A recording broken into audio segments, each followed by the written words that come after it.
So suddenly getting some autumn type weather with big lows steaming in this weekend, but we're right on the south of it here. But it's feeding, it's harvesting, it's the last queens, it's absolute mayhem. I'm exhausted and I just can't wait for the end of it, to be honest.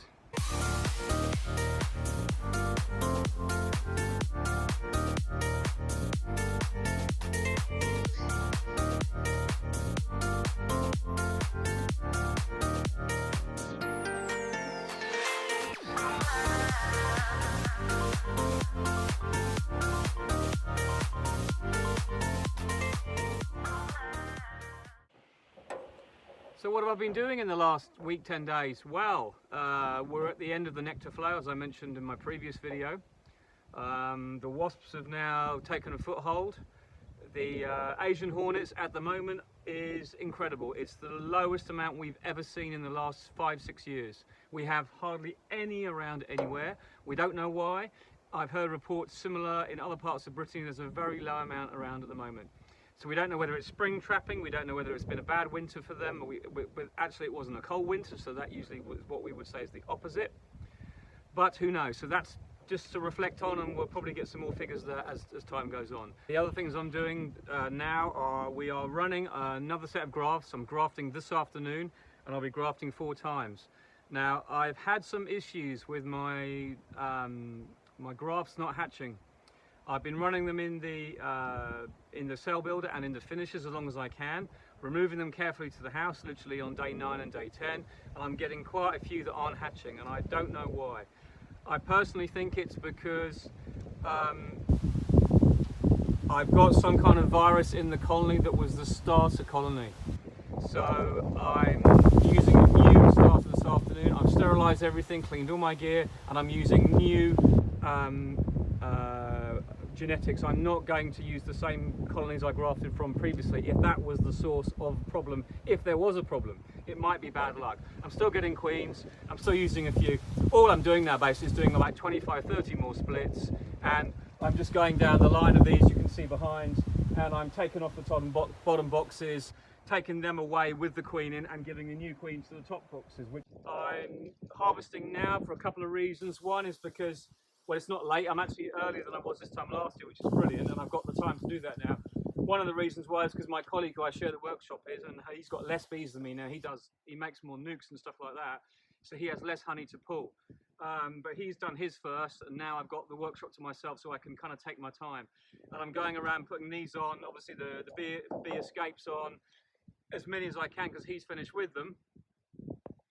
And that means that I can then put a whack on and then not worry about when I take them off again. But when I'm ready to pull, I can say pull 20 or 30 hives the same morning and then go and extract the whole lot at the same time.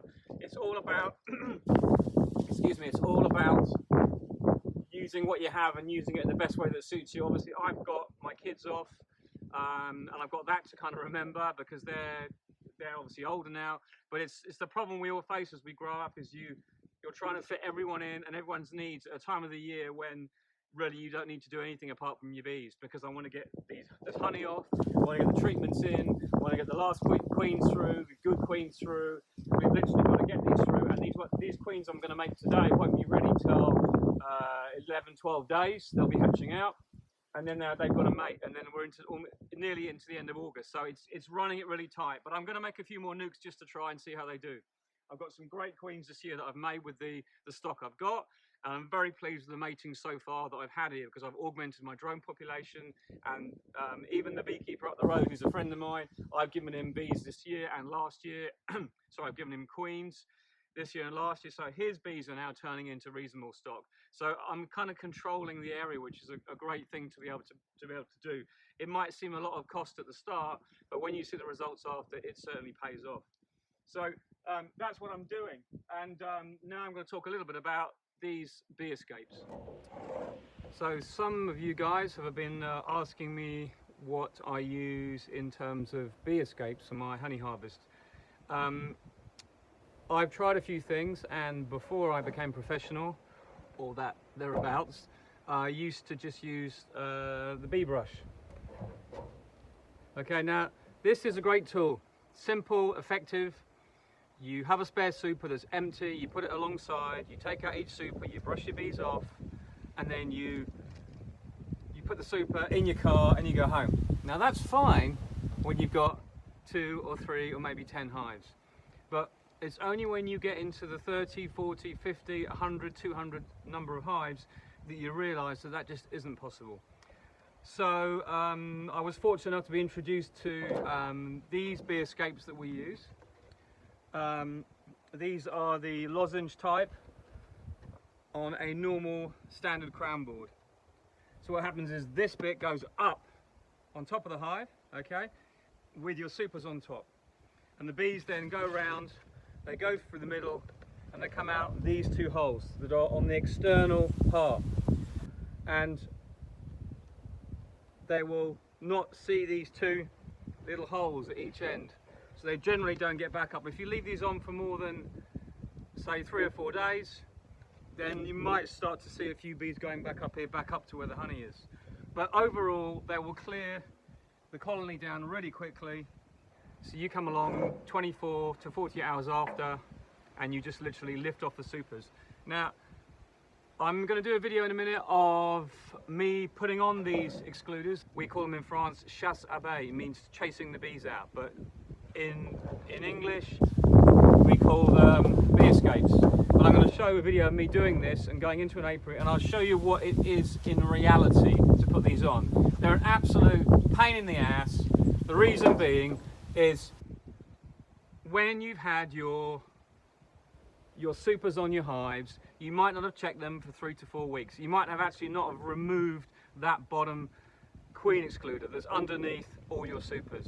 And what you have to do is you have to go in, take all the supers off, and I remove the queen excluder because there's no point in having it anymore because the bees are already coming down and out. So I remove that queen excluder, which is always propolized up. They gunk it up to the hilt. It's absolutely difficult to get off. You've got to get 2 hive tools in, one either side, and the problems you get is often you'll lift up the last super, it sticks to the underneath, and then it can sometimes prise up the brood frames them in the box, and then when it pops down you get this mound of bees because there's 4 frames in the middle that came up when you lifted that excluder off because it was stuck underneath your last super. But anyway, I'll try and show you this, but what I'm trying to say is it's fraught with hassle, but you just do it. That's the only time I actually would say that the metal queen excluders are better than the plastic ones because the metal are more solid and they're less prone to causing you problems when you lift off the queen excluder after it's been in situ for 3 to 5 weeks during your flow. The problem with the plastic ones is they're great, they're light, they work really well, but they tend to move when you try and rip them off. In other words, they tend to half stick to the bottom of the super and half stick to the top of the hive, and when you're on your own trying to do this, it's a nightmare. So that brings me to, yes, I've sort of been discussing the pros and cons of bee escapes, but if you try and brush bees off in an apiary, it's impossible. So you're better off putting bee escapes on this time of year especially, and then fitting each one, going down your line of hives, and you don't get a problem because generally the bees are still in the top of that super. And as you know, the problem with using any bee escapes or any device that removes the bees from the super over the course of time, unless that super after the bees have been removed is completely sealed, it will be robbed out. So you have to remember that that super is not defended by the bees. The bees from underneath will try and rob it from the top. The bees from the colony next door will try and rob it from the top, and the bees from everywhere else on any other apiary will come and try and rob it if it's available. And you only need a tiny crack in the bottom of in the top of one of these or around the base where it fits, and you will come back and you will be prepared to lift up this lovely super and crack, empty. It will be gone. And that is the problem with this. But it's a small problem in relation to the benefits, okay? And I can tell you now, the best way to harvest your summer honey is with the bee escapes, because when you've done all this, when you put them all on and reassembled the supers back on full of bees that are going to then filter through and clean out, you watch Ian Stepley, you watch everybody else, they all use bee escapes. There's nothing easier than coming to an apiary early one morning or late one evening or when it's quiet and just literally whipping off these supers that are full, you put them in the truck, and you don't need to cover them over because you're in and out and you're gone, and you don't create the robbing frenzy. Whereas if you're trying to brush bees, that is what you get when you get a lot of hives. So we're actually out at one of my nuke yards where I've got a lot of nukes that I've made over the summer. There's about 40 here. I've just been doing some feeding and putting a couple more out that I've just made at home. But I do the mating at home, so when they're mated I bring them here. It's quite a good yard, and quite a nice sort of nukes here. So you can see in the back going up the hill there, quite a few. It's very nice. And some more around behind. But what I've got here also is a couple of hives that I need their queen, need the bees taken out of the super. So I just thought I'd show you what I do and how difficult it is to really get the bee escape on. But these bees aren't too bad. I'm just going to run through this with you, what we do. Pretty straightforward, but it's just to show you what the reality is of actually beekeeping, you know. So first of all, nice little ant's nest on the roof. We don't get this all the time, but we do sometimes. They tend to make holes in the, as you can see, in the poly. And then what we do is just, you only get it once or twice in a year. We just shake them out and then move on. It's a pain, but nothing else you can really do. I don't believe in putting poisons down, or there you go, these pretty full of honey. That I'll show you the reality is you've got to prise these two apart to get them off. And often when you prise them apart, the ones underneath stick, so you can see 1, 2, 3, 4. Okay, they're off. So clear a space to stack your super. I always stack the super on a lid because it means it's easy to put back on afterwards. This isn't completely full of honey, but it's got some little bit of smoke.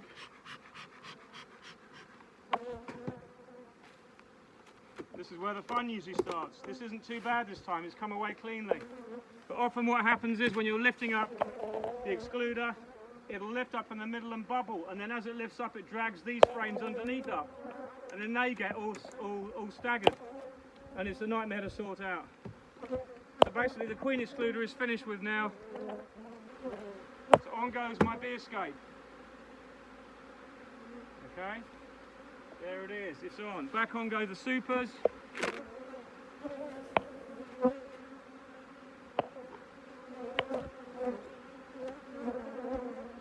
This is where you've got to be so careful. You've got to make sure that every single surface that meets correctly. On the top one, this is even heavier.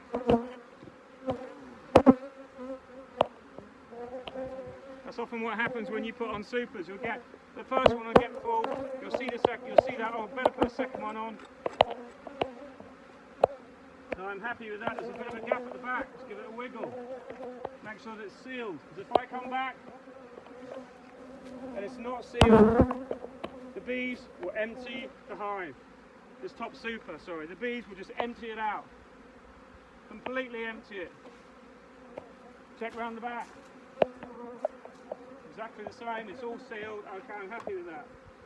But if you leave it, as we said before, the minute you isolate these two supers from the bottom box, which I've just done, it now becomes on its own, and it's fair game as far as the bees are concerned. And they will rob it out from there, they'll rob it out from here, rob it out from there. Wherever there's bees, they will try and get that honey. You make sure you put the lid back on correctly, nice and flat. That pressure on the top keeps everything closed down. Good. That, I'm happy with that. So tomorrow or in 2 days' time, I'll come back. Probably, it's now Sunday afternoon, I'll probably come back Tuesday morning and pull all these at the same time. And I'll just be able to lift them off and walk away. And that's how I put on a bee escape. But it's just to highlight, it's actually pretty painful sometimes to get these on. It's a lot of work, it's tedious, but there's not much choice. But on the reverse, on the flip side, the best bit about it is you just walk away with the honey after, providing you've sealed the top. And that's all there is to say. That's how easy it is, but that's how difficult it is. It's a lesser of two evils, but I tell you, this time of year, when there's robber bees robbing like they are, you are better off just using bee escapes and fitting them properly, taking a little bit of time, because once they're fitted, they're absolutely worth their weight in gold. So in an effort to give my last cells the best boost I possibly can, I'm mixing up some pollen sub, but I'm not making this a long-term pollen sub. I've mixed honey with it. The majority of it is honey. I just want to give them that boost to my colonies because my colonies are weakening off. The flow finished 3 weeks ago. There's no pollen coming in that I can see. Or there is pollen in the hives, and I've got plenty of pollen, but I want to give it the absolute max. So I'm kind of throwing everything I can at it now for the last. I'm doing 4 sets of grafts this next 4 nights, and all the starter will have obviously the pollen frames and this, and every finisher will also have it as well. So I'm going to see what I can do and just give it the max because we're at the end of the season and it's that time where it's all finishing off. Anyway, each one of these is going to go in each colony. So I'm just grafting this frame from this frame, and it was a breeder queen I've got for next year. But as I wanted to change my genetics that I'm grafting from and make sure that I'm not transmitting anything, I wanted to try a new load of genetics. So this is actually a Peter Stoffen from Germany this year. I received it about 2 weeks ago, and this frame is absolutely fantastic. It was some brood I put in, it was really, really calm, and the whole frame is just, you see this is the old brood emerging, the whole frame is just swimming in tiny larvae. Whichever one I pick, they're absolutely perfect age. But the best thing of all is I get to have a nice glass of cider and relax for the evening after this. So we're having great results with the last grafting. I've just taken off these. I did 2 bars of cells yesterday, and I put 2 frames of pollen, 1, 2 there in the cell builder. The cell builder isn't fantastic, but it's well hopelessly queenless. Loads of nurse bees in it, and I've got 2 big pollen patties that they are eating from underneath and on top. And this is the pollen patties I made in the kitchen yesterday. And you can see I've already put 2 of these bars in other colonies. So I've got out of 8 bars, I've got 2 bars that are empty. So 2 rejections. So that's basically 70% basic mass, about 70% acceptance. That's pretty good considering it's the first graft. Tomorrow will be better, but I'm not doing so many grafts today. I just wanted to initially do these grafts to get a load done because the clock is ticking, as you know. This is like the last gasp. But I'm doing another load tomorrow with a different genetic, which is another one I want to try before the end of the year. However, overall, it's good. This is just fantastic. So all these are accepted. All these have a larvae in swimming in raw jelly. They were starting to reduce the number already, and I'm actually out early this morning. Well, it's lunchtime now, but I'm glad I've got these all ready to go into the finishers now. So each one of these are going into finishers, and each finisher is also having a separate pollen patty as well. So I'll just show you one I've just put on here. This is where the first ones just went. If I can show you. I've got syrup in the feeder. That's full. Let's just quickly whip this up. I've just pushed it back down. I wanted to show you. There's the pollen sub. See them on it already.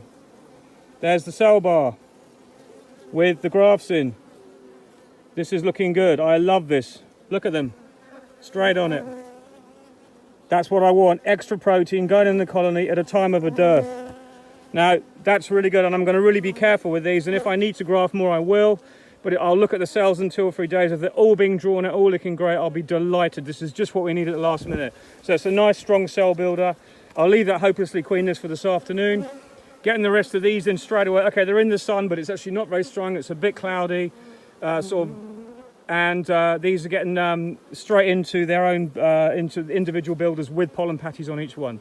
So a little trick I learned as well was when I know I had my cells here in the sun before, while you're just sorting out all your cells and distributing them to your finishers, you can actually just leave them on top of your now soon becoming hopelessly queenless starter again. And the bees will take care of them for a while. They're milling over them, they're keeping them warm, they're keeping them out of any wind. It's nice and warm anyway today, so there's not a problem. But you see, they're now being cared for a little bit while I'm just doing one of them. And when you need them, you can just pick them up and you can just put them in the brush off the bees or put them straight in as they are. And they're mostly nurse bees on there. So it doesn't matter if you take a few of those nurse bees to another colony. You obviously avoid to, but it doesn't matter if you do, you just get them, put them in when you're ready. So I'm off now around the corner to the next load of finishers to open them up to get them ready. And I've got to put pollen sub on them too. But it's all good, I'm really pleased. It's a good start to the end, I'm really pleased.